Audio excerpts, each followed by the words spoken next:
We will move now to Senator Paul. Senator Rubio, congratulations on your nomination.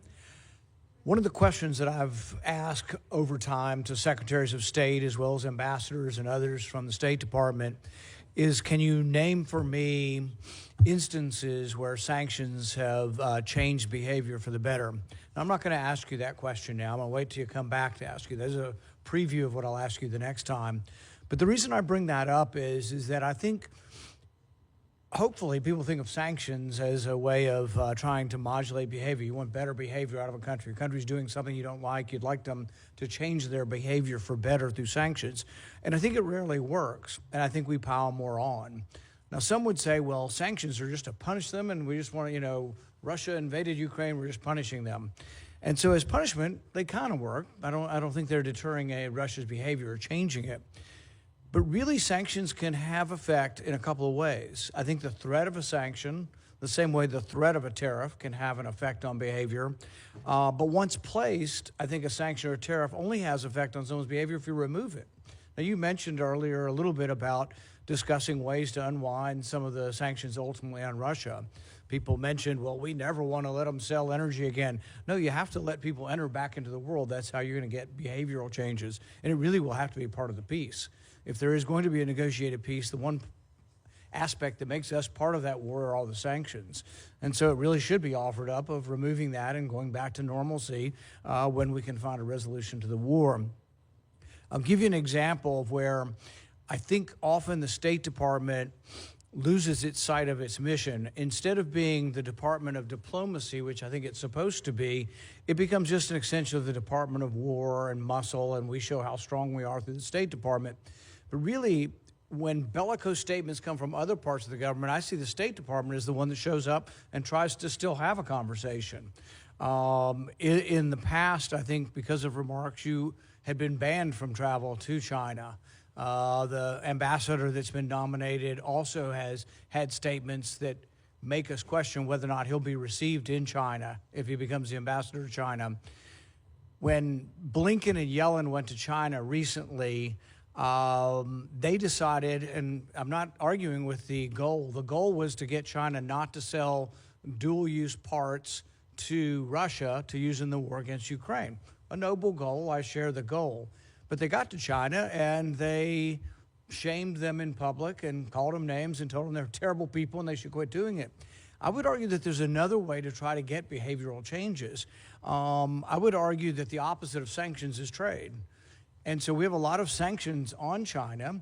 If I'd been the one going to China with a mission, I would have said to China very quietly, we may not be able to undo everything, but perhaps we could undo one bit of sanctions that will enhance your economy by X amount if you'll agree to quit selling dual-use parts to Russia. And I think that's just it's a different look on things, and I don't think we're getting it very often. I guess my hope is that you will think about a different way of doing business other than just saying, let's sanction everybody and let's call people names we don't like, because I don't think it helps. I think it actually makes the situation worse.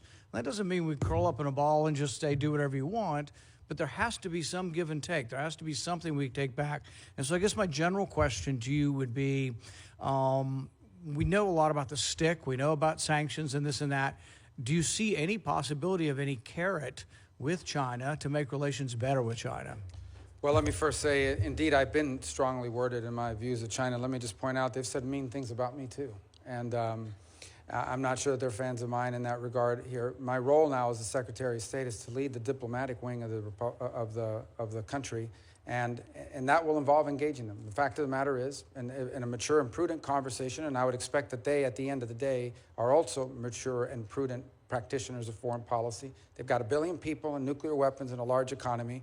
We have 400 million people, the largest economy in the world in nuclear weapons. And it is in their interest, our interest, and the interest of the world for two great powers to be able to communicate. In fact, despite everything I have said, I have consistently throughout my career said that it is that geopolitical balance between our countries, or imbalance, developing imbalance, that is the greatest risk to global security and prosperity, because that could quickly trigger not just a trade and economic conflict, but an armed one, which could be catastrophic. Never in the history of mankind have two powers like the United States and China ever faced off in a global conflict, and the outcome would be catastrophic, and we should want to avoid it, and so should they. So the bottom line is this: yes, we're going to have to deal with China. They're too big and too important in the world, and they're going to have to deal with us. And my goal is that it is dealt with in a way that furthers our national interest. What cannot continue to happen is that China continues to assume all of the benefits of the international system and none of its obligations, all the benefits of global trade and commerce and none of its obligations.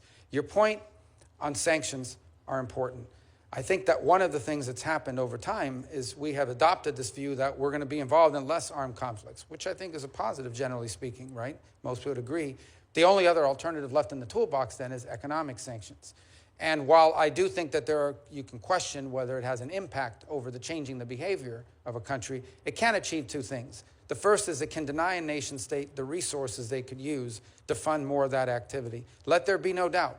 If the Iranian regime had more money because of no sanctions, they would have spent more money on Hezbollah and Hamas and their missile program and the Houthis and others. So I do think there is value in that regard. And the second is, to be frank, leverage. When you sit down at a table, let's say we talk about Ukraine and the need to end that conflict, when you get and sit at the table, and the United States is involved in those conversations, hopefully, to reach a peaceful settlement of that conflict, you're going to have to give, not just get. And sanctions and the release of sanctions could be a part of that, assuming that the conditions are appropriate. So I do think sanctions also have a role to play in that regard. But I would not diminish the part about denying resources for governments and countries to carry out nefarious denying them the ability to have the resources to carry out these nefarious activities. I think you're right, and the point is probably valid with regard to Iran. Probably not so much with China. I don't think we've denied China resources, and I think their resources extend beyond what we can do. I think our sanctions are more, prodding them, but not really damaging their economic prospects. With regard to the concept of diplomacy and how we make things better, or attempt to make things better, I think if we have absolutes, we tend to not understand really the way diplomacy has to work, because it is about engagement, it's about hearing the other side. It's not about accepting their position, but it's about at least knowing what the position of the other side is. With regard to NATO and Ukraine, to a person, the State Department under the previous administration is adamant, and so are many Republicans, that there is absolutely no way we will ever say that Ukraine could be a neutral country. That absolutely they will be, and it is our absolute prerogative to invite anybody we want to into NATO.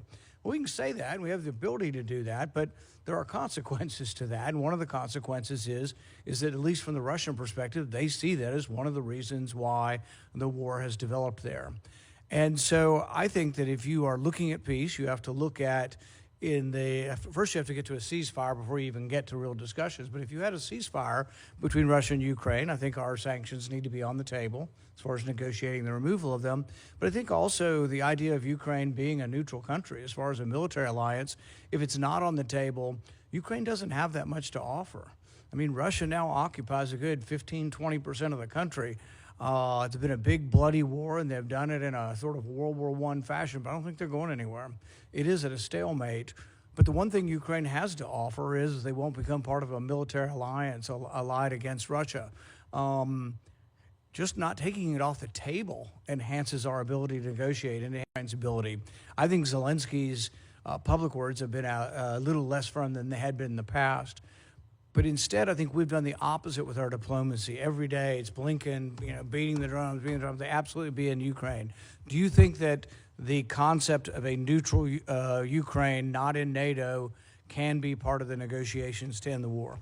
Well, obviously, that's something that will ultimately be part of any negotiation. I do agree with your point that if we want to be real here for a second, because I think we've lost the art of reality in some of the foreign policy. These are not outcomes that are rarely are they ideal.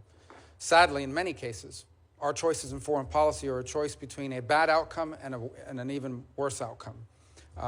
And that's been true not in the modern era, but throughout the history of diplomacy and nation-state relations. In the case of conflicts such as these, they invariably require concessions. I don't think it would be wise nor appropriate, before we're even in office or even at any public forum such as this, to discuss the parameters of what those potential concessions can be for either side. Suffice it to say, I do think, to be honest with the committee and the full Senate, If you want to reach agreements to end armed conflict where people are dying on a daily basis and enormous destruction is occurring and a great potential for escalation exists on a daily basis, if we want to be honest about bringing that to an end, true diplomacy will require concessions from every party engaged in those conversations. That's the nature of diplomacy, and it's best conducted directly and in an appropriate forum and not in public. And that can be done, by the way, without abandoning our core principles as a nation or our feelings as a people about what's happened and transpired in that conflict to date.